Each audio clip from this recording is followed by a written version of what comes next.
नमस्कार मित्रांनो, आपल्या सगळ्यांचं स्वागत आहे आमच्या यूट्यूब चॅनलमध्ये. मित्रांनो, महा-डी-बी-टी योजनेच्या अंतर्गत छत्रपती श्री शिवाजी महाराज यांच्या नावाअंतर्गत या ठिकाणी एक योजना सुरू करण्यात आलेली आहे. ती योजना म्हणजे प्रत्येक शेतकऱ्याला किंवा मागेल त्याला योजना, या योजनेचं उद्दिष्ट त्या ठिकाणी ते असणार आहे.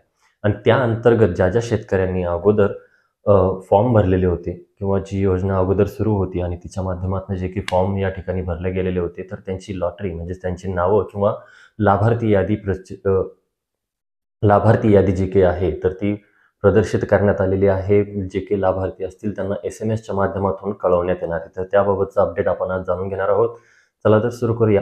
मित्रांनो, जी काही योजना आहे छत्रपती श्री शिवाजी महाराज यांच्या नावाअंतर्गत म्हणजे मागेल त्याला योजना या संदर्भातली, तर या योजनेच्या अंतर्गत काही शेतकऱ्यांनी अगोदर अर्ज केलेले होते. तर त्या अर्जांची छाननी आणि त्यांची लाभार्थी यादी त्यांच्या पात्रतेनुसार आणि त्यांच्या प्राधान्यानुसार त्या ठिकाणी देण्यात येत आहे आणि बहुतांश शेतकऱ्यांना SMS त्या ठिकाणी त्या योजनेच्या संदर्भातले आलेले. तर अपडेट अशा पद्धतीचं मित्रांनो, की ज्या शेतकऱ्यांना SMS आलेले असतील, तर त्यांनी येत्या 7 दिवसाच्या आतमध्ये म्हणजे SMS पडल्यापासून त्याच्या 7 दिवसामध्ये तुम्हाला तुमची कागदपत्र किंवा तुम्ही ज्या घटकाकरता त्या ठिकाणी नोंदणी केली होती किंवा जो घटकाची मागणी केली होती, त्या घटकासंदर्भातली कागदपत्र आपल्याला जमा करायची. तर साधारणतः कागदपत्र कोणकोणती असणार आहे?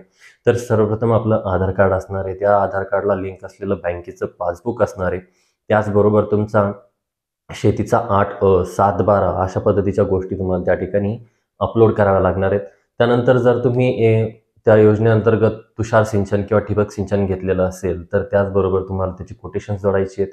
त्याच्यानंतर जर तुम्ही अस्तरीकरणाचा फॉर्म भरलेला असेल शेततळ्याचा किंवा शेततळे खोदण्याचा एक फॉर्म भरलेला असेल, तर त्या संदर्भातली कागदपत्र मग त्याचं कोटेशन असतील, हमीपत्र असतील किंवा बंधपत्र असतील. त्याचबरोबर BBF यंत्र किंवा कॉटन श्रेडर किंवा इतरही यंत्रणा आहेत, तर त्या जर बाबीसाठी निवडलेल्या असतील, तर त्यासाठी आपल्याला टेस्ट रिपोर्ट एक्स्ट्रा त्या ठिकाणी जमा करावा लागणार आहे. मित्रांनो, जर आपण 7 दिवसाच्या आतमध्ये याला रिस्पॉन्स केला नाही किंवा जे डॉक्युमेंट आहेत, तर ते अपलोड केले नाहीत, तर तुमचा जो काही अर्ज आहे, तर तो त्या ठिकाणी बरखास्त करण्यात येतो आणि असं गृहीत धरण्यात येतं, की तुम्हाला त्या योजनेचा लाभ घ्यायची गरज नाहीये किंवा तुम्हाला त्या योजनेचा लाभ लागत नाहीये. तर त्याकरता जर तुम्हाला त्या योजनेचा लाभ घ्यायचा असेल किंवा जो काही घटक तुम्हाला लागलेला आहे किंवा जो काही घटक तुम्हाला मिळालेला आहे, तर त्या घटकाचा लाभ घ्यायचा असेल, तर लवकरात लवकर डॉक्युमेंट अपलोड करा आणि घटक मिळवा. व्हिडिओ आवडला असेल तर व्हिडिओला लाईक करा, चॅनलला सबस्क्राईब करा. धन्यवाद.